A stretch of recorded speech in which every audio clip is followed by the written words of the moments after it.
All right, I assume everybody saw that? Yeah. Yes, and everybody's now seeing my screen? Yes. Yes. Very good. So that is a commercial for TNT. And arguably it was more effective than a billboard, right? They could have put a billboard in that town or wherever and said, watch TNT. That to me is an example of creativity. And the thing I really like about that ad is that it's push button to add drama, kind of like pushing the button on your remote control, right? To get over to TNT, you push the button to watch the channel. So that is a very creative way to get somebody's attention, not only for those people that happen to be in that small little town in Belgium, but also for us viewers who get to see that commercial. So I want to talk about creativity today. And the first thing I want to tell you all is that when you think about creativity, I don't want you to confuse it with being artsy. I think some people might think that you have to be Van Gogh to be creative, or you have to be Mozart to be creative, that they confuse being creative with being artsy. And what I would tell you is that human beings are by their nature creative. And by creative, what I mean is that creative is problem solving. And humans are very adept at finding solutions to problems. And that is something that I think is innate in all of us. And I want to show you an example. So I'm going to go back to video of what I mean. So again, if you don't see this, please let me know.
So that was ballot bin. And so the problem was that streets in Europe in particular were being littered with cigarette butts.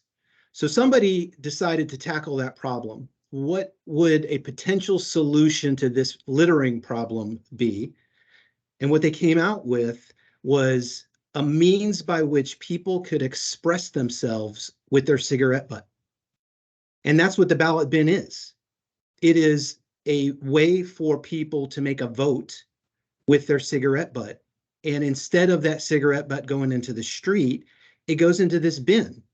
And now you all will look at that bin. There's a picture of it right here. It's yellow. It's linear. There's nothing pretty about it. It's not artsy in any way, shape, or form, but it is a solution to a problem. And so when we're talking about creativity today, that's what I want you to focus in on, right? It's not being artsy. It's not being some gigantic sweeping idea. It is a solution to a problem. Now, I took the things that we're going to talk about today from these two books. The first one is Big Little Breakthroughs by Josh Linker. And the second one is The Creative Mindset by Jeff and Steny DeGraff. That is Steny. That's not supposed to be Stanley. Jeff and Steny are married to each other, husband and wife. If anybody wants to read these books, just shoot me an email and I will buy them and send them to you. So here's our agenda for today. I've called it formula only because it kind of fits my theme, because we're in this creative laboratory. But I don't want you to think about it as a step by step by step by step. It's really just strategies, ways in which we can bring out the creative process in ourselves.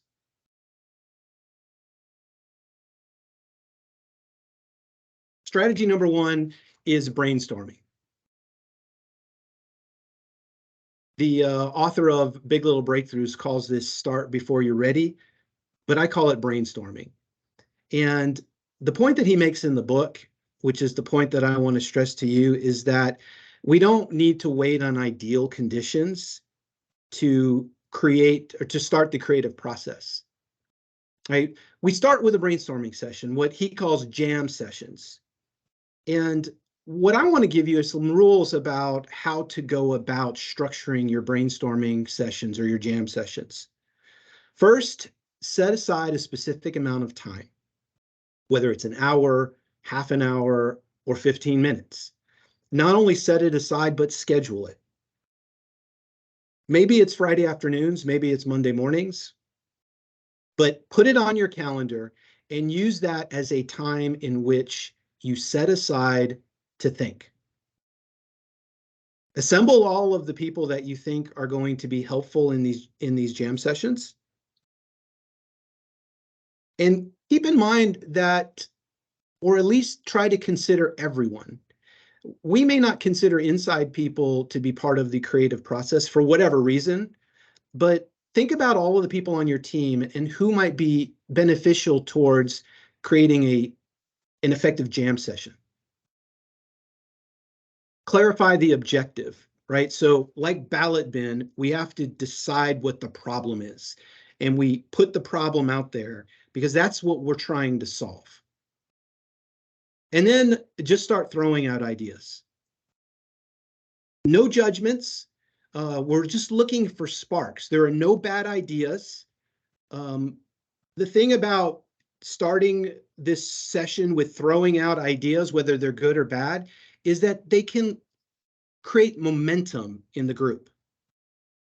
So one idea leads to another idea, which leads to another idea, which leads to the final product, right? We're talking about incremental changes. We're not likely to come up with something that nobody has ever thought of before in the title insurance industry. But we may come up with little minor adjustments to the things that we do that can lead to big results. So we start with a jam session and we come up with some ideas. And I want you to think about the creative mindset as really a way of thinking. It's a state of mind. It's not something that is just in certain people's DNA. It's in all of our DNA. We've just got to train our brain to think that way. And so this is what I was talking about earlier. If you're not going to have a jam session with multiple participants, then sometimes you can have a brainstorming session by yourself. And I would schedule it. I would, like I said, put it on your calendar periodically, whether it's once a month, once a week, whatever it may be, but put it on your calendar and think of it as sort of office hours, a period of time where you block out all the other distractions in your life. Right? If you have your phone on, you shut it off. Shut your notifications off on your computer. You want to be in a comfortable, peaceful, or inspirational location, like Jack's back deck. And that may be something that can lend to the creative process for Jack. It might be your office. It could be your living room. It could be a park. It could be walking down the street that your office is on. And like I said, block out everything else during that time frame. If it helps to go for a walk or take a nap to clear your mind, those things can be very effective for the creative process. And the other advice I want to give you is that always be ready to make notes when any inspiration may come. For me, I've had some of my best ideas in the shower in the morning. And knowing that, I always have my phone by me and I can make a note in my phone and then come back to it later. For you sales reps, if you're out in the field and some great idea comes to you while you're driving, pull over immediately or as soon as it's safe to, and make a note in your phone so that you can come back to it some other time. Strategy number 2, what Josh Slinker calls break it to fix it. And by that, he means just don't be afraid to tinker. When you're in those jam sessions, come up with lots of ideas. Or when you're in your office hours, come up with lots of ideas and list them all out. And then don't be satisfied with an idea as it comes out of your head. Test it systematically, tinker with those ideas, move them around a little bit, mess with them, or try them out, and then tinker with it after you've tried it out. Innovations often start as out-of-the-box thinking, but it's not really realized until the whole team gets behind it and starts to experiment with the idea. It's that tinkering process that turns a good idea into something that really impacts your business. And lastly, don't accept the status quo. Right? We have a certain way of doing things in the title insurance business. And what I would say to you is don't accept that as what you must do. The author of Big Little Breakthroughs, Josh Linker, espouses the judo flip. So let me give you an example of a judo flip.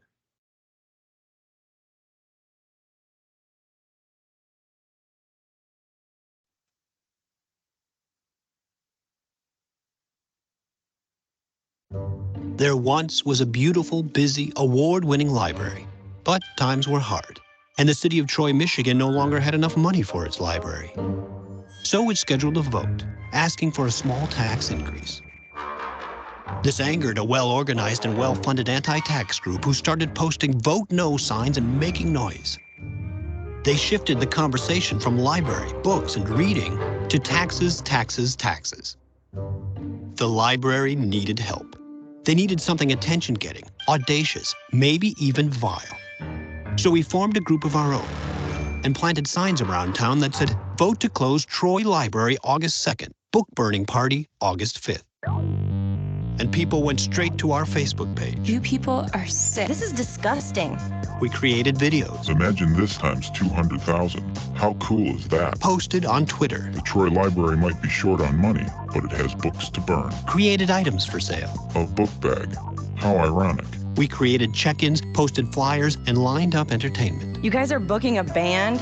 People became enraged. Why would you burn books, This idiots? is horrible. We should burn your what signs the f is this instead. world coming to? Shut this page down. Jerks. They debated the merits of libraries and the audacity of burning books as the conversation spread from Facebook to city council meetings, from newspapers to TV. It grew from local to national, even international news. That's when we revealed our true message. A vote against the library is like a vote to burn books. And people started sharing and reporting all over again. We had changed the conversation completely, from taxes, taxes, taxes, to library, library, library. And on August 2nd, the yes voters turned out at levels 342% greater than projected. The library won by a landslide. Not every story at the library has a happy ending. Fortunately, this one did.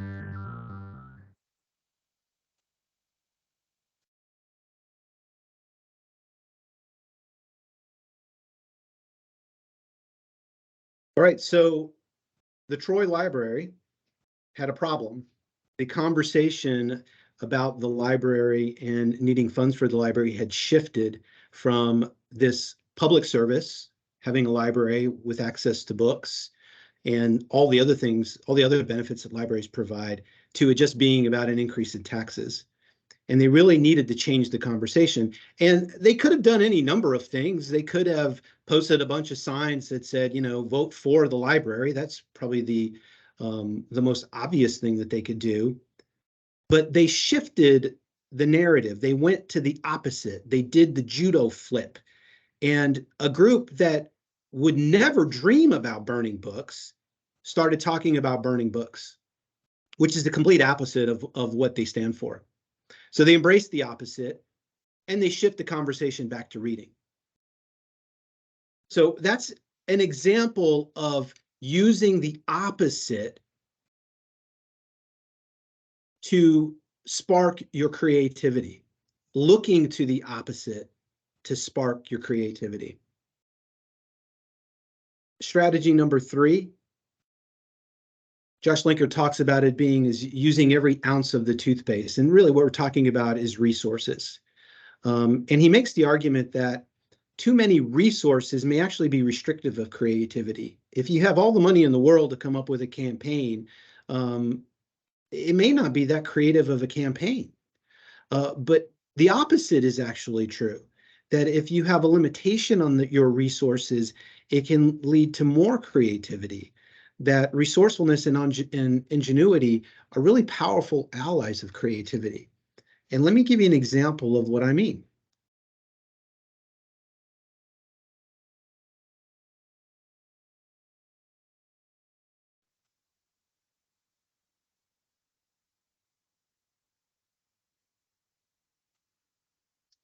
Do not buy solar. In many countries, DHL has more locations, more vehicles, and more employees. That's why DHL is faster. However, to communicate this with a classic advertising campaign is expensive. So why couldn't the competitors advertise for DHL?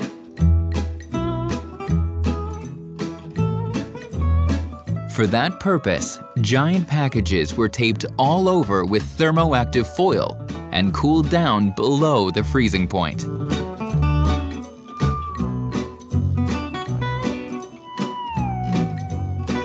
In this way, the competitors picked up a black package that transformed back at temperatures above freezing and delivered the message in the most beautiful colors to addresses in the city that were not that easy to find. After all, they were paid reasonably. The result, an innovative way to communicate. And everyone played along. Well, almost everyone. Thank you very much.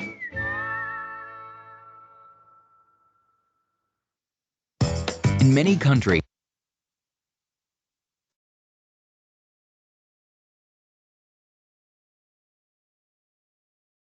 All right, so that was DHL dealing with the fact that they had smaller marketing budgets than their competitors. And they could have cried about the fact that they didn't have as much money for an advertising campaign that they wanted to. But instead, they found an innovative way to communicate. And so that's an example of how tapping into our lack of resources and our lack of budgets may actually spur on the creativity that we all have within us. And then Josh Linker talks about this fourth strategy, and that is this idea of reaching for weird, which I say is like considering all your alternatives. And one of the things you can do is make a list of what the competition does, and then consider doing the exact opposite. And really what that's doing is challenging yourself to look for oddball options instead of quickly accepting the obvious. And it's encouraging you to take chances.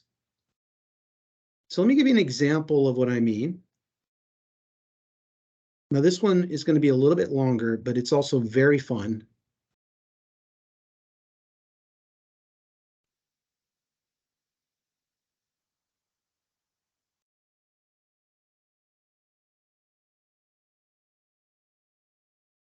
All right, so that's the Savannah Bananas.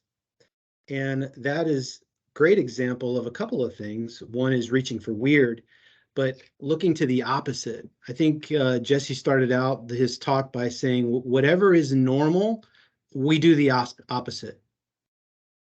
Now, the one thing that they've done really well, in my opinion, is they have identified what their core values are, and they really focused in on fun. They don't consider themselves a baseball team. They consider themselves an entertainment team. And their ultimate goal, they've hyper-focused on this core value, which is to create a fun experience for the fan. And let's look at some of the things that they've done that are unique to them. They have a fans first ambassador. Not only do no other baseball team have a fans first ambassador, I doubt any sports team has a fans first ambassador. Look at their branding. They could have gone in a number of directions with their team name. The Spirits, the Specters. There were some very cool but normal kind of, but they did not want to do that. They wanted to be different, and they went with bananas. I think they might have gone just so they could say, "Let's go bananas." The players do choreographed dance routines on the field before the game. Their first base coach does not know anything about baseball. He break dances. That's all that his job is to do, is to stand in the first base box and break dance. Most teams, a lot of sports teams, have young female dance teams. They don't. They have the opposite. They have a senior citizen dance team that they call the Banana Nanas. They have pet bands, which is not something you see in baseball. They have player walks, which is not something you see in baseball.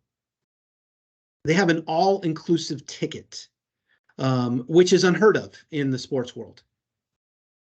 The players do self-introductions, which I think is hilarious, because I could just see some young man stepping up to the plate with the microphone in his hand saying, "And now coming up to bat is the best-looking center fielder in the league, me," which I just think is hilarious. They don't have ads anywhere in the stadium. If you go to a baseball park, particularly minor league, all of the fences and anything that has any surface whatsoever is covered in an ad, and they choose not to do that because it's not part of their core value of creating a fun experience for the fan. And they must be doing something right, because they have 1 million TikTok followers, and nobody in baseball has 1 million TikTok followers.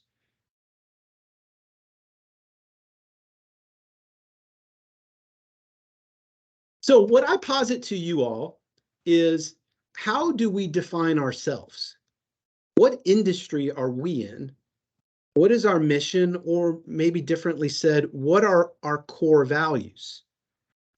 And I've listed a few things, and these are not intended to be all-inclusive, but the idea is to kind of get you to be thinking about what some of our core values might be.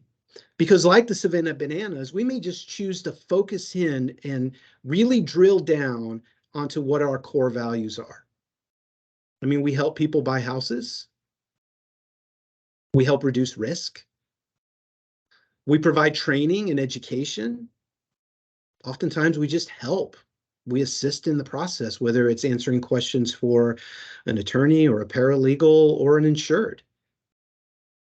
We bring fun to the workplace. I think some of you sales reps, like Tia, might say that, yeah, my job is to bring fun to the workplace. We build relationships. So like the Savannah Bananas, what are some of the things that we can focus on that are part of our core values that we can really take to the limit and we can have fun with? Another strategy along these same lines of reaching for weird is this idea of borrowing from other industries. And sometimes the best way to learn something new is to watch somebody else do it. Looking at the way other industries approach problems could create a creative spark for ourselves. So if we're comparing ourselves to another industry, what might we compare to? And I submit to you, there's probably lots of answers here, but I thought of travel agents. If you look as the travel agent is like the attorney in our process. So what do travel agents do? They have a client, and then they're going to create an experience for that client. And they need all these other vendors to help them do that, right? They need hotel, they need travel, whether it's airline or if they're in Europe, it could be rail. They need travel guides.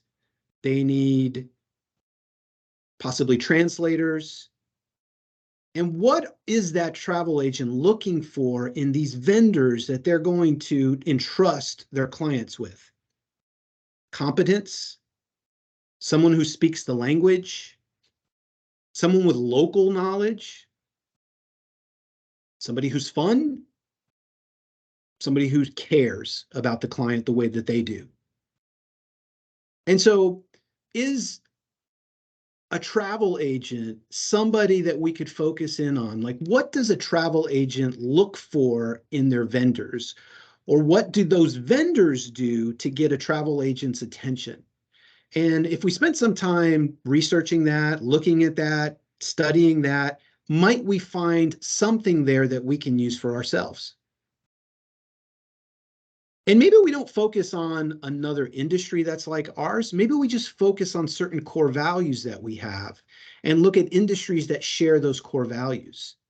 So if you believe that we are teachers, then maybe we look at what teachers do, what professors do for their students.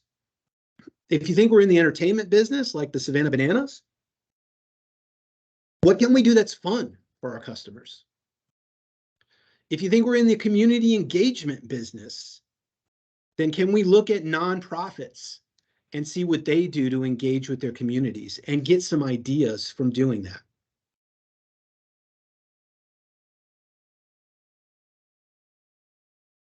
So another strategy that's in the same sort of vein of reaching for weird is this idea of bad idea brainstorming. And this is the way this works. In your brainstorming sessions, whether you're in a group or you're just doing your own quote unquote office hours, you throw out some really bad ideas. Really bad ideas. And the idea is if you can come up with a bad idea, you may be able to flip that bad idea into something that's more positive.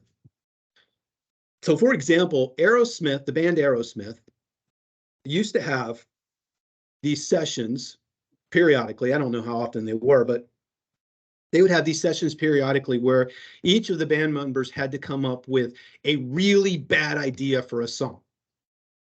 And for the most part, there were really bad ideas. But out of those bad ideas came Dude Walks Like a Lady and Love in an Elevator. And so the bad idea actually led to a creative process by which two of their more popular songs came out of. So let me make some suggestions of some really bad ideas.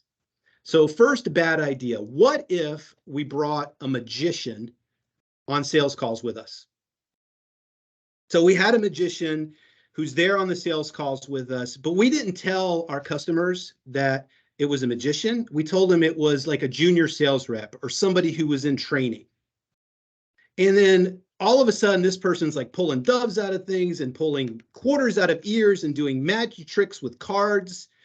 And everybody's just having a great time and it's hilarious, right? Bad idea. But what if that bad idea made Michelle say, I never thought about bringing somebody out out in the field with me. Maybe there's an idea there. What if I brought one of my inside people out with me? Or Kiara might say, that's not a bad idea to bring somebody with me. What if I brought somebody who could do 10-minute manicures, right? And the idea is that the bad idea we know is not going to work, but the bad idea could lead to good ideas. Now, here's another bad idea. I call it Wacky Wednesdays. So this is the way this bad idea works. What if every Wednesday we came up with some unique way in which everybody in the operation was dressed? So it could be bad hair day, it could be silly sock day, it could be cowboy hat day, it could be pajama day, and so on and so forth. You could come up with a million things, and you do it every Wednesday. And every Wednesday, somebody takes a picture of the group all dressed in their wacky outfits, and we send it out either through our newsletter or we send it out in a mass email, or maybe the marketing rep takes a picture of it and shows it to her customers when she's out that week. I guarantee you that after 3 or 4 weeks, your customers would be like, what are you guys doing this Wednesday? Right? Bad idea, but maybe there's something there that you can work with that comes off of this bad idea. So I also want to give you an example potentially of a judo flip, right? So most of you had talked with me about Tryon Title and some of the things that they do out in the field. One thing I've heard from multiple people is Tryon Title brings bottles of alcohol to their customers. So if somebody gets a bottle of vodka, what would the opposite be? How about if we brought the tonic and the limes? right? And we come up and said to the customer, hey, I heard Tryon brought you a bottle of vodka last week. Here's the tonic and the lines to go with it. Or I heard Tryon Title brought you a bottle of wine last week. Here's the Gatorade for the hangover the next day. Right, so that's an example of a judo flip. It's looking to what our competition does and thinking about embracing the opposite and the opportunities that the opposite might present.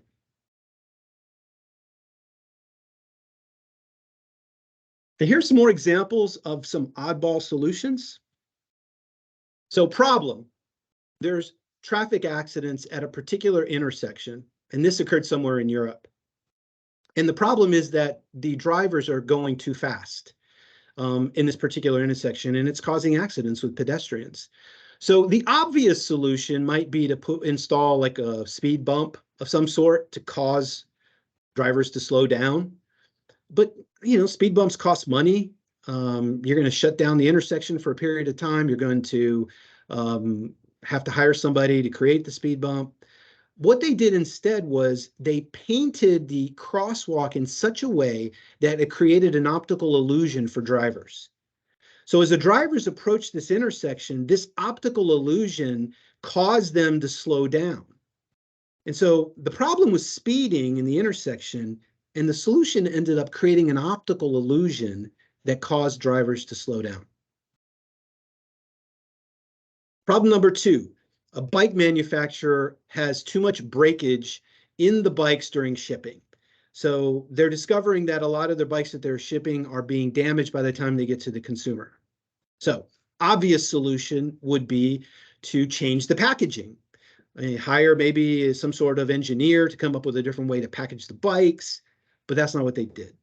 Instead, what they did is they put a picture of an LED TV on the front of the box.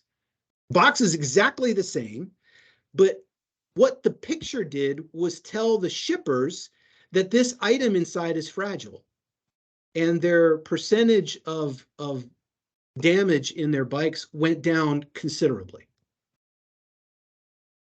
Third problem, and this is a real problem, flies in the cattle industry. That cattle is really pestered by flies when they're out in the fields.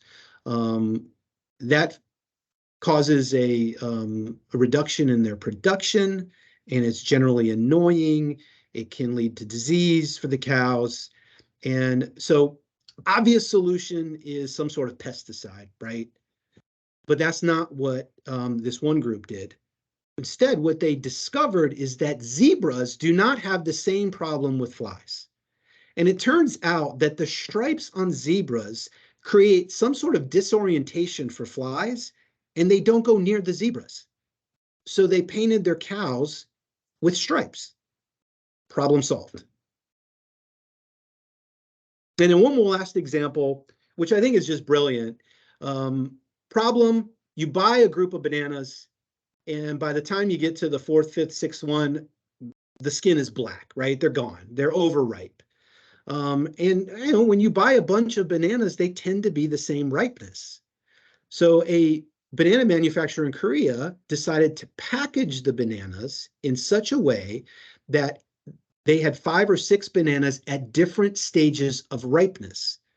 So on one side of the packaging, they had a ripe banana, and at the last banana in the package was green. So by the time you got to it, it was ripe. So every banana in this package was staged differently so that you were always eating a ripe banana on every day for the 5 or 6 days that you bought these bananas. Brilliant, right? Again, it's coming up with an oddball solution to a problem instead of maybe the obvious one. And the last strategy to talk about is this idea that we're going to fail, right? Not everything that we come up with, every idea we come up with is going to work, and that's okay. The point is to come up with the ideas and then test the ideas. It's very rare that a masterpiece comes out first blush, right? Beethoven didn't just sit down and just create an opus, boom, right away. He had to tinker with it. Van Gogh didn't just come up with Starry Night one day and just paint it all as it was. It took time for him to develop his style and for him to produce one of his work of arts. And so what I want to say to you is that it's okay to find your path as you go. Test your ideas, tinker with them, mess with them a little bit, try something. Don't assume that it's great, even if you think it is.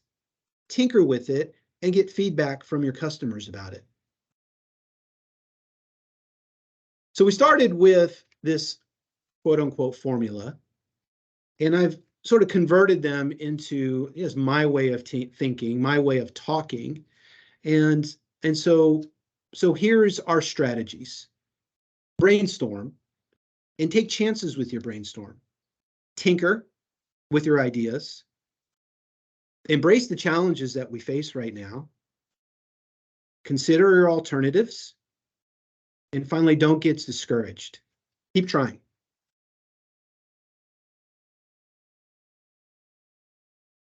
So I want to give you a couple ideas that are along this line of what we've talked about, right? And if we focus on our core values, what sorts of ideas might we come up with that come out of an extreme focus on our core values? And I decided to focus on these two core values. One being this idea of training, education, that we're in the training and education business.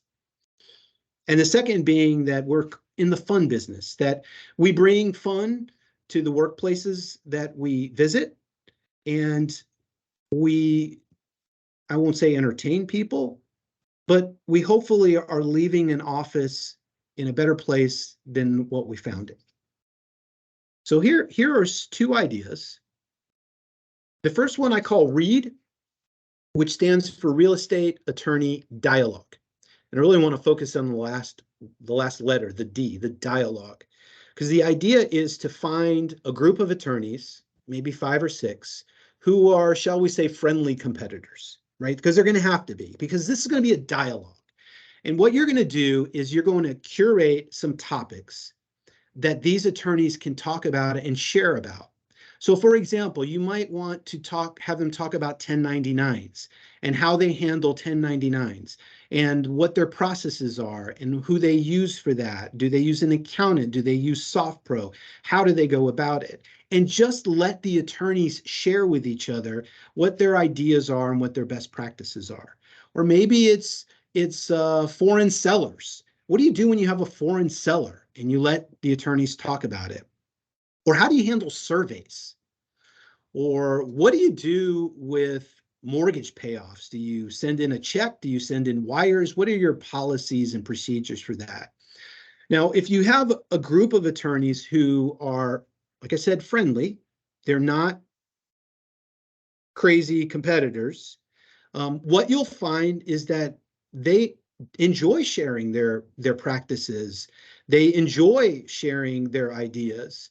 And what you would have at the end of the day is a room full of attorneys who feel much better about the way that they're doing things, who may get ideas from some of their friendly competitors and their colleagues, and you get associated with those positive feelings. So is there an idea there? I leave that up to you. But the idea I want to express is that I'm focusing on a core value, education, and then seeing where that takes me. All right, second thing I wanted to talk about as a potential idea is more in the fun category. So here's the idea. You go out and you buy 5 or 6, one glazed donut from 5 or 6 different places. So you go to Dunkin' Donuts and you go to Krispy Kreme and you go to Harris Teeter and you go to Duck Donuts and maybe you go to Circle K and pick one up to just kind of mess with everybody. And you bring that to an office and you ask everybody to come out. The receptionists, the paralegals, the attorneys, the title searchers, and you cut off a little piece of each donut and you do a blind taste test. And so you have everybody sample each of the donuts and then they rank their favorites, 1 through 6. And then you take those results back to the office and you come up with a list of everybody's favorite. And the results would be surprising. I actually did this for my wife. I surprised her on Valentine's Day with this blind taste test. And she is a huge Krispy Kreme fan. And out of the 6 donuts that we bought, Krispy Kreme was her 4th favorite. In fact, Circle K was her 2nd favorite. And Harris Teeter was her favorite. And those results might surprise people, and they might find the whole thing just kind of fun. And if it's fun, it's a way that you stand out in this marketplace that we're in right now. And it creates these positive feelings about you and your operation. So 2 potential ideas. I'm not saying either one is good, but there may be something there that you can work with. And the idea being that I hyper-focused on 2 of our core values to see what I could come up with.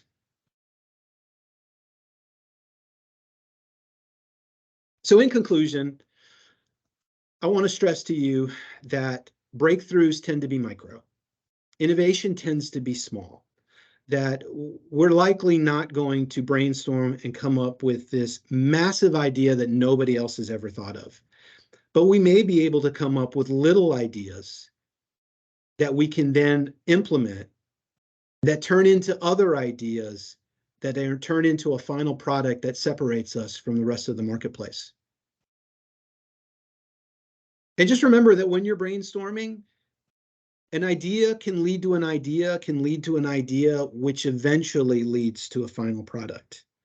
But the idea is to harvest ideas, take risks, and fight against the fears associated with that risk. Test your ideas and get critical feedback, because that's what's going to transform the idea. If you like the read idea, you can tinker with it. If you like the donut idea, you can tinker with it. And you can do different takes on it, or you can just change the format. But in any event, you're trying, you're taking risks, and you're trying to separate yourself from the rest of our competitors out there that are eating into the market share.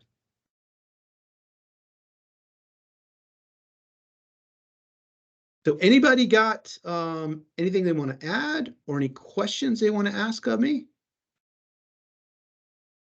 Or anything they want to talk about?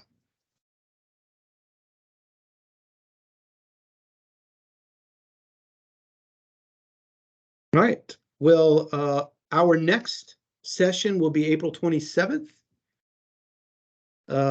which I think is also a Thursday at 3. And Summer and I are going to talk about signature events.